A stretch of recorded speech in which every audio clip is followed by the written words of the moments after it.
पाठशाला में अगला चैप्टर। होली में हत्या, ईद तक बवाल। दिल्ली के उत्तम नगर में ऐसा क्या हुआ कि भयंकर फोर्स लगानी पड़ गई। राहुल ओवैसी सब कूद गए, हाईकोर्ट पहुंच गया मामला। दिल्ली में क्या गजब हो रहा है, अब इसका चैप्टर। दिल्ली के उत्तम नगर में होली पर जो घटना हुई थी उसके बाद से माहौल में टेंशन अभी तक बरकरार है। होली पर हिंसक झड़प में तरुण नाम के युवक की मौत हो गई। होली को हुई उस घटना को लोग अभी तक भूले नहीं। तरुण को इंसाफ दिलाने के लिए कैंडल मार्च निकाले जा रहे हैं, प्रदर्शन हो रहे हैं। और अब ईद से पहले एक बार फिर से उत्तम नगर में तनाव बढ़ रहा है। कुछ लोगों का आरोप है कि ईद से पहले धमकियां दी जा रही हैं, जिसकी वजह से इलाके में दोनों समुदायों में डर का माहौल। यह भी कहा जा रहा है कि डर की वजह से लोग इलाके से जा रहे हैं। इधर इस मामले में अब पॉलिटिक्स भी शुरू हो गई। राहुल गांधी से लेकर ओवैसी तक की एंट्री हो गई। राहुल गांधी बीजेपी पर हिंदू मुसलमान में दरार डालने का आरोप लगा रहे हैं। ओवैसी कह रहे हैं कि पुलिस कुछ कर ही नहीं रही है। उत्तम नगर में हालात खराब होने की आशंका को लेकर दिल्ली हाईकोर्ट में याचिका डाली गई, जिस पर हाईकोर्ट में आज सुनवाई हुई। हाईकोर्ट ने क्या कहा है वो आज आपको बताऊंगा। साथ ही उत्तम नगर की ग्राउंड रियलिटी भी आपको दिखाऊंगा। लेकिन पहले दिल्ली में कैसे एक इलाके में पूरी फौज जैसे खड़ी हो गई है पुलिस की, जरा उसकी एक झलक देखिए।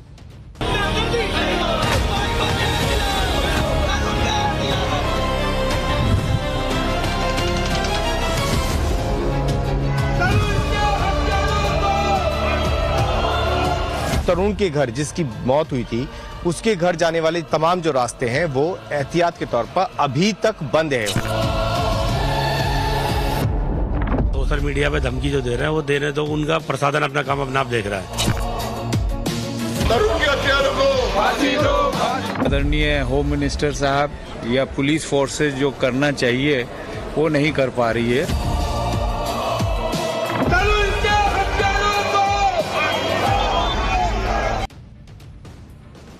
उत्तम नगर में ईद से पहले और ईद के दिन माहौल खराब होने की आशंका जताई जा रही है। स्थानीय लोगों का कहना है कि सोशल मीडिया पर धमकियां दी जा रही हैं, जिसकी वजह से इलाके में दोनों समुदायों में डर का माहौल। हिंसा की आशंका को देखते हुए हाईकोर्ट में एक याचिका दाखिल की गई थी, जिस पर आज सुनवाई हुई। याचिकाकर्ता ने हाईकोर्ट से कहा कि मुसलमानों की लिंचिंग की बात कही जा रही है। एक दिन भीड़ इकट्ठा हो गई थी, हिंसक और भड़काऊ बातें की जा रही हैं, पर्याप्त सुरक्षा नहीं दी जा रही। इस पर दिल्ली पुलिस ने कहा कि हमने केंद्रीय सुरक्षा बलों की टुकड़ियां लगा रखी हैं, स्थिति बिल्कुल सामान्य है, पर्याप्त सुरक्षा बल मौजूद हैं। यह याचिका पब्लिसिटी स्टंट के लिए लगाई गई। दिल्ली हाईकोर्ट ने दोनों पक्षों को सुनने के बाद कहा कि 4 मार्च को हुई घटना की वजह से ये आशंकाएं सामने आई हैं, इसलिए पुलिस को विशेष सावधानी बरतनी हो।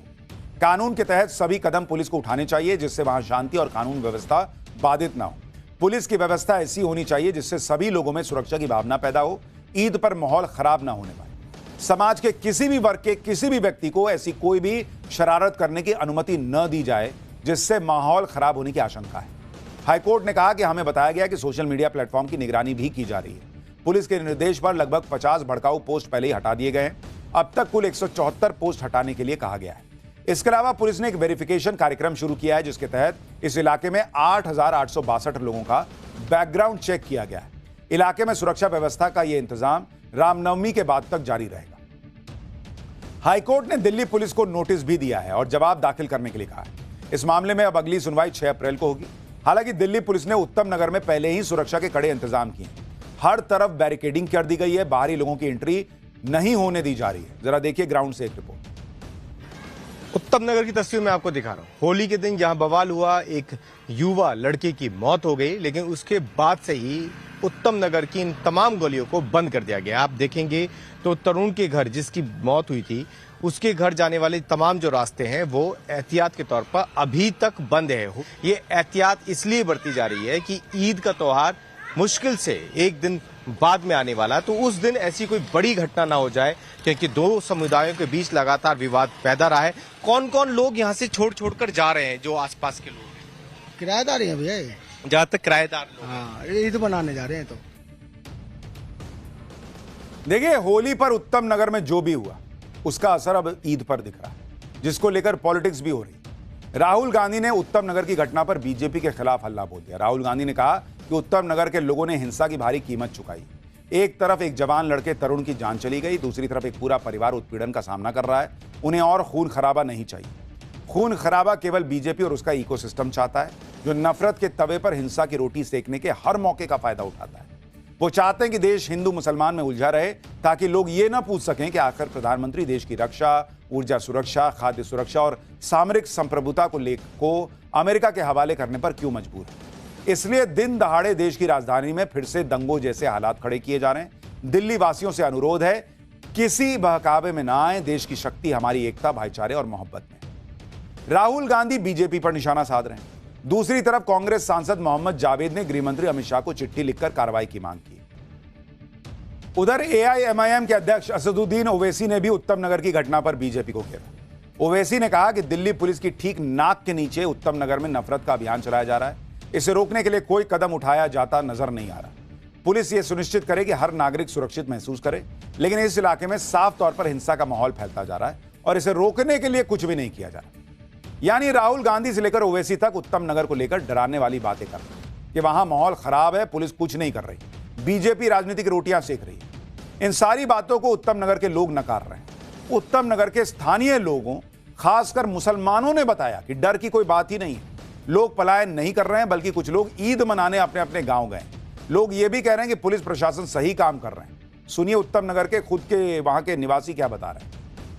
पुलिस प्रशासन मेरे हिसाब से, मेरा पर्सनल मानना, बहुत बढ़िया काम कर रहा है। अच्छा, पुलिस की तारीफ करनी चाहिए। ताकि ईद को लेके अपने अपने घर जा रहे हैं। नहीं भाई, हम तो बच्चे हमारे वहाँ हैं इसलिए जा रहे हैं। तो इस अच्छा, तो क्या कहना, मतलब ईद के बाद आप वापस आएंगे? हाँ जी हाँ, वापस आएंगे। पुलिस प्रशासन ने खूब अच्छे से संभाल रखा है। कोई ऐसी दिक्कत वाली बात। कुछ लोग छोड़कर भी घर गए हैं अपना, यहाँ गाँव जाने वाले तो दिख जाते हैं त्योहार में जो जाते हैं। हाँ, सोशल मीडिया पे धमकी जो दे रहे हैं वो देने दो, उनका प्रशासन अपना काम अपना आप देख रहा है। प्रशासन बढ़िया देख रहा है। ज्वाइंट सीपी साहब से ही बात हुई थी, डीजीपी साहब से भी कल बात हुई थी। उन्होंने बोल दिया बेफिक्र होकर आप नमाज पढ़ो, हम आपके साथ हैं और पूरी सिक्योरिटी होगी। यानी पब्लिक कह रही है कि मामला टाइट है, पुलिस सब देख रही है। नेता इसका मतलब जबरदस्ती उसमें जो है ना घुसने का प्रयास कर रहे हैं, अपनी पॉलिटिक्स घुसा रहे हैं। उत्तम नगर में जो तनाव फैला है उसकी शुरुआत होली के दिन हुई। मामूली सी बात पर शुरू हुआ विवाद हिंसक हो गया। तरुण के पिता के मुताबिक उनके परिवार की एक बच्ची के हाथ से पानी वाला गुब्बारा नीचे गिर गया था। वहां से एक मुस्लिम महिला गुजर रही थी, उसके ऊपर कुछ छींटे पड़ गए। इतनी सी बात पर विवाद शुरू हुआ और नौबत मारपीट तक पहुंच गई। आरोप है कि 10-12 लोगों ने तरुण की लाठी डंडों से बुरी तरह से पिटाई की और तरुण को जब तक अस्पताल ले जाया गया, अगले दिन उसकी मौत हो गई। इसी के बाद से इलाके में तनाव है। अब सोशल मीडिया पर धमकियां, तरह तरह की बातें कही जा रही हैं, लेकिन पुलिस वहां पर बड़ी संख्या में तैनात है, लगातार एक्शन ले रही है और वहां लोग भी समझदारी दिखा रहे हैं कि भाई जो घटना हुई उस पर भी पुलिस ने ताबड़तोड़ एक्शन किया था। अब वहां से लेकर अभी तक मामला जो है वो आगे बढ़ा है और वहां अब उसने मारा, तुम मारो, फिर तुम मारो, फिर वो मारे, इसकी स्थिति नहीं बनने देनी। पाठशाला में अब अगला चैप्टर। हिंदू नववर्ष के पहले दिन राम मंदिर में क्यों स्थापित हुआ श्री राम यंत्र, इसका रहस्य क्या है? हिंदू नववर्ष पर 60 साल बाद ऐसा कौन सा संयोग आया जिसने दुनिया में बड़े बदलाव का इशारा दे दिया है? अब इसका चैप्टर देखिए। आज से नवरात्र शुरू हो गए। चैत्र नवरात्र से ही हिंदू नववर्ष की शुरुआत को माना जाता है, क्योंकि हमारे यहां कहा जाता है कि चैत्र महीने की पहली तिथि को ही भगवान ब्रह्मा ने सृष्टि की रचना की थी। इसलिए इस दिन हिंदू धर्म के नववर्ष की शुरुआत मानी जाती है। लेकिन इस बार हिंदू नववर्ष और चैत्र नवरात्र बहुत खास है, क्योंकि अयोध्या में 500 साल के लंबे इंतजार के बाद बने भव्य और दिव्य